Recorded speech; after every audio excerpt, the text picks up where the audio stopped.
You're listening to the Mastermind Parenting Podcast with Randy Rubenstein, episode 60. So today I want to talk about something I called pack leadership. And it's one of, when I teach the Mastermind Parenting pillars, one of the things that I teach, I call pack leadership. It's really assertive communication, but I like to tie it into we're pack animals as humans.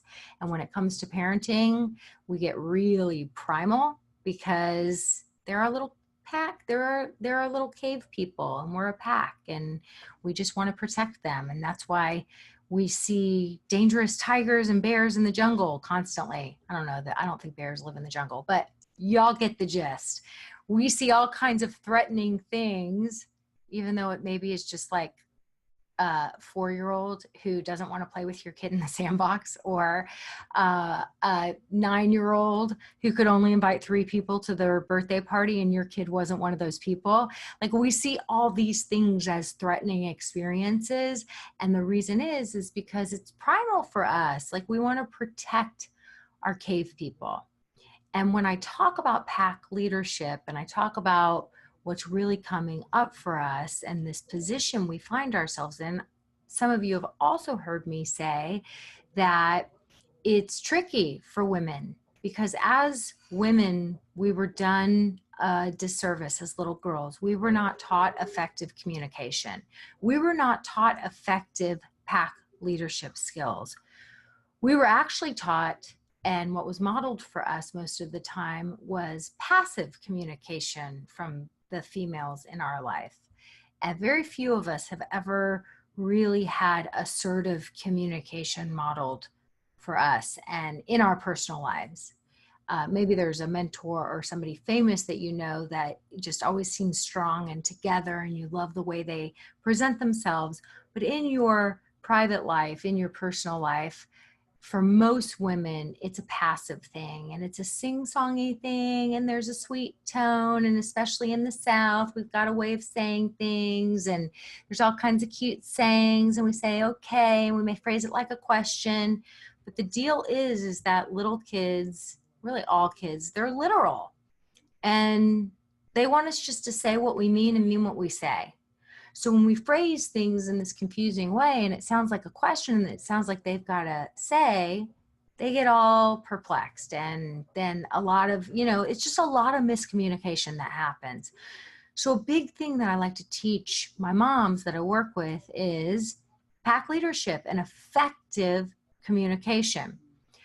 And it's not just the way we say things. Like, we really have, this is why I call it mastermind parenting. Like, I could teach all of these amazing tools and tricks. And if anybody's like ever read a parenting book by some famous clinician, they tell you the theory and why you should be doing it this way. And they even tell you sometimes how to talk so kids will listen and listen so kids will talk. And it all sounds awesome. And I agree with all of it. Problem is, if you haven't figured out what's coming up in your own brain every time you're triggered, well, you're never going to remember those things because all of your old stuff's coming online.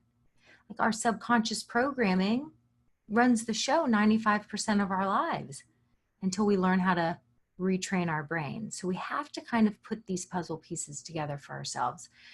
And what I find is that most women, we have a lot that comes up for us that causes us not to step into pack leadership. Like, how many of us saw that Oprah show years ago where she interviewed people, and it was basically like women who had been violently assaulted.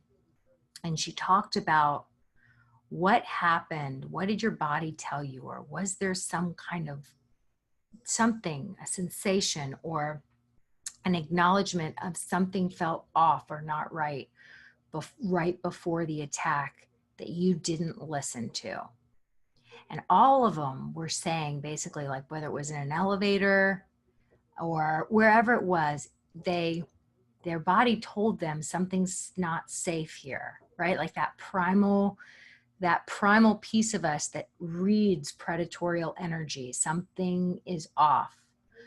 And unfortunately, the programming in our brain hijacks a lot of our instinct for a lot of us, because we have learned and been programmed that we shouldn't listen to what our body's telling us, and we shouldn't speak up for ourselves, and we should try and please others, and we shouldn't make anyone uncomfortable, and other people's needs come before us. And so as long as that programming is running the show, it's going to be real hard for you to step into assertive leadership. So if your kids are constantly acting like dictators, and you're feeling like, God, they don't even listen to me, they don't respect me, like, there's more to this story, you guys. And I want you to know it's a journey to kind of figure it out, and then to be like, yeah, enough, I'm not doing that anymore. And then to have the courage in the moments when you can stand up for yourself, where you can practice the assertiveness skills, to actually do it. So I want to share a story. Okay. So I teach this stuff, and I wasn't typically the passive female. I would go to the aggressive place. Not even in a yelling way at, like, I bullied my husband for years. I shouldn't laugh about it. See, this is me, like, ridiculousness. But like, my defense mechanism was, I'm not going to be passive. I'm going to be aggressive with everyone other than my children. So that was the interesting thing, is that when I had kids, I was dead set on never being that raging lunatic to my kids, or being really tough to my kids. Because on the inside, I really wasn't tough. It was just all an act. So it actually wasn't hard for me not to be aggressive with my kids, because on the inside, I was a mush pot inside. I was just acting for many years. So for many years I acted, and I would act defensive, especially to men. So that's what I kind of did to my husband early on. Like, when I was, I'd be like, what are you talking about? That's ridiculous. I would just go to that defensive place, belittling place. And I would just barrel through and reduce whoever I needed to reduce, because I was not going to be taken advantage of. And so it was almost like a chip on my shoulder, right? So my work has actually been to kind of soften myself and come into who I really am on the inside, which is not that person. And the more I do, the happier I am. And so then there was the balance of, yeah, I want to be me. And I know I'm a kind person. I'm a loving person. I'm a sensitive person. I'm not super tough. However, I also am not a pushover. And so there's been this balance of, when there's times that, I'm sharing that softer side of me, and then someone is doing something that I'm really not okay with. I really don't want to start a confrontation, because I used to be so kind of confrontation heavy in my life that I'm like, why have unnecessary confrontations? It's like wasted energy. I'm not doing that. However, I also want to speak up for when something feels like I'm a rebel tendency. So I want to speak up for when something feels unjust. And I know that I have the ability to think clearly and assert myself and say, yeah, not okay. So last night I was on a business trip this week, and I was by myself, and I was traveling home internationally. So it was a long flight. And it's kind of an old plane, and it's one of those planes where it's like 2 and 2. I wasn't even in first class. It was just the main cabin was 2 seats together and 2 seats together. So I get on the flight, and I know it's going to be a long flight, and not crazy long, like 5 hours or so. And I also had only gone for the weekend, so I knew I was getting home late, so I didn't want to check my bag. So I literally had a carry-on bag that was stuffed to the gills, like ridiculous stuff. And of course, in security, they like opened it, and then I had to repack it. It was stressful. Anyway, I digress. So it was stuffed to the gills. It was giant carry-on thing. I get on this full plane. There's no overhead compartments to put my bag. I go and I get my bag. Like, I have to go farther back than my row to get my bag up. And so I get that up, and I go back to my seat, And I'm a little frazzled, like, you know, I've gone through, and the flight was also an hour and a half late, and I knew I was already getting home late, and I'd been away from my family for 4 days, and my kids had school that day, and I knew I was getting right back to work, blah, blah, blah, blah, blah. So there's all these things that I had, you know, my brain was a little stressed. And I go and I sit down, and there's this giant man sitting in the seat next to me, and he's like giant man, like I want to say he's like maybe 6'4", and just a big human, just a large human. And so he's sitting in the window seat, and he doesn't look at me, which I'm fine with. Like, I don't need to make friends with people on planes. I have plenty to do, and it's great. Like, if you're fantastic and you sit next to me and we need to become best friends and it's meant to be, I'm open to that. But more often than not, I'm going to sit down and just do my own business. Hi, how are you? And then do my thing, or take a nap, or both. So he doesn't even acknowledge me. I don't acknowledge him. It's totally cool. It's fine. So I'm sitting there, and let me move my camera and see if you can see. So there's an armrest between us, and his elbow is on the armrest. So he just goes ahead and takes the armrest. But then he doesn't just take the armrest. Which arm am I doing? He doesn't just take the armrest. He goes over the armrest, and now he's in my seat, like this much in my seat, like with his arm like this. So I'm sitting there, and I'm like I'm listening to something, I'm whatever. And it's like 20 minutes into the flight, and for 20 minutes off and on, I'm sitting there annoyed. And I'm like, this is so annoying. And like, I know he's not even thinking about it. He's just a giant person, and he's a man. Like, frankly, just to be perfectly honest, he's not thinking about it. He's giant. He's probably feeling entitled to that space because he has this giant body, and it just is what it is. So everyone else deal with it. But the truth of the matter is, I wanted my space. So why should I, and this isn't the man I am married to or I came with that I'm willing to share my space with. This is a stranger. So I'm sitting there for 20 minutes, and it's hijacking my brain, and I'm annoyed with him, and I'm annoyed with him, and I'm annoyed with him. And I'm feeling his energy a little bit, and I'm making it mean all kinds of things, whether it did or not. I'm making it mean that like he's entitled and all kinds of things. But finally I just sit there and I decide, you know what? You teach this stuff. So if you're going to sit here and let this space invader hijack your brain for the next 5 hours, shame on you, right? Like this is the work right here, right now. Speak up for yourself and be assertive. So I look at him and I kind of smile and I said, you're kind of invading my space a little bit here, like that. Like, how do you say it? I didn't want to be too serious, but I wanted to let him know, kind of invading my space a little bit here. And he goes, well, I mean, sorry. And he got real caustic. And that's when, okay, him acting like this, like there was nothing he could do. He was just a big giant human. And that's when I could have just been like, it's fine, or just not said anything again, right? And how many times do we do things like this? But then for the next 5 hours, we're annoyed. We're annoyed, and it's hijacking our brain. So instead, in that moment when he got all caustic, I looked at him and I said, I'm totally cool with you having the armrest, which you've already taken, but this space right here within my seat is mine.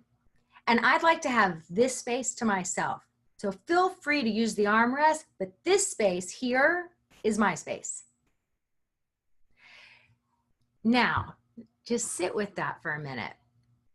How many of you are like, wow, Randy's kind of a bee, right? Like, kind of jerky. My energy was kind of, I wasn't like, I didn't start attacking him. I just stood up for my rights, which is I paid for this seat here. The armrest is negotiable. And guess what? I'm willing to give you the armrest. This space here is my space. So all I did was clearly and assertively let him know that. At first, I tried to kind of have a fun exchange with it. He wasn't going there. So I had to get firmer and let him know. And it was good practice because you know what? Sometimes, guys, with our kids, with our husbands, with our loved ones, with whoever, sometimes we do have to get firm. Doesn't mean we have to become a yelling lunatic jerk. I didn't sit there and insult him and tell him he was entitled and go after the jugular. I just stood up for me and my space. So sometimes we have to be willing to get to that place. And there's going to be lots of old skeletons coming up telling you why you shouldn't. It's not nice. Don't be of course, this episode especially, I'm like, every single curse word possible is about to fly out of my mouth, but I don't want to get an explicit rating. So I'm trying to control myself, which is very hard for me to do. So this is it.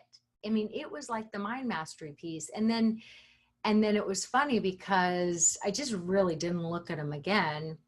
And towards the end of the flight, he wasn't even using the armrest. He was like reading his thing like this. And he was so uncomfortable. And there were parts that came in, I ended up sleeping a lot. I listened to a bunch of podcasts and I just kind of chose to release it and let it go. And whatever was going on with him was his business. And I was cool with him. Like, those parts of me were going through my brain of, he thinks I'm so this, he thinks I was such a jerk, I made a big deal out of nothing, like all those things. The truth is, though, I would have sat there for 5 hours just feeling annoyed that I didn't have the courage to stand up for myself. But really, I would have turned it into, he's such a jerk, he's so entitled, he's so this, he's so that, blah, blah, blah, blah, blah. And I would have thought of what I was thinking about him, but it really would have been a mask for me being mad at myself for not speaking up clearly and assertively for myself. So because I did that, I was like, if he's uncomfortable and now doesn't want to use the armrest, or if he's uncomfortable because I wanted my space that I paid for, it's okay. That's his business. I'm not here on the airplane to make friends. It's fine. So I just chose to release that. And I also chose not to blame him. He's a giant man and he probably wasn't even thinking about it. And he's probably used to the world working for him. And so it wasn't even on his consciousness. He wasn't being malicious. It's just what he was used to. And I was letting him know that's not going to happen this time. Okay. So the end of the story is that when I went to get off the plane, I got out, when they got up to our aisle to get out, I stood back because I knew I had to backtrack and go get my bag, and I let him out and he just like looked down and went ahead. So then I hopped back into our aisle and I waited for some people to go by until there was a time where I could kind of walk a few seats back and grab my bag from the overhead. So I was waiting and finally this woman looked at me, this really sweet woman, and she looked at me and she went over to my overstuffed, ridiculous bag. And she's like, she was tiny. She was so tiny and cute. She was probably 5'3". And she points to it and she says like, is this yours? And I was like, yeah. I was like, no, it's too heavy. It's too heavy. She goes and attempts to like take it out herself. So I rush over there and she's got one end of my overstuffed bag and I've got the other one, and we take it down together. And I said, thank you so much. That was so sweet of you. And she looked at me and she goes, oh, well, you were sitting with my husband. And I was like, well, I wish you would have told me. I would have been happy to switch places with you so you could have sat with him. And she was like, no, that's okay. So I'm thinking, oh my gosh. So what I want to tell you guys is that behind every jerky guy, there's probably a really kind, nice, helpful woman who's having to put up with his crap.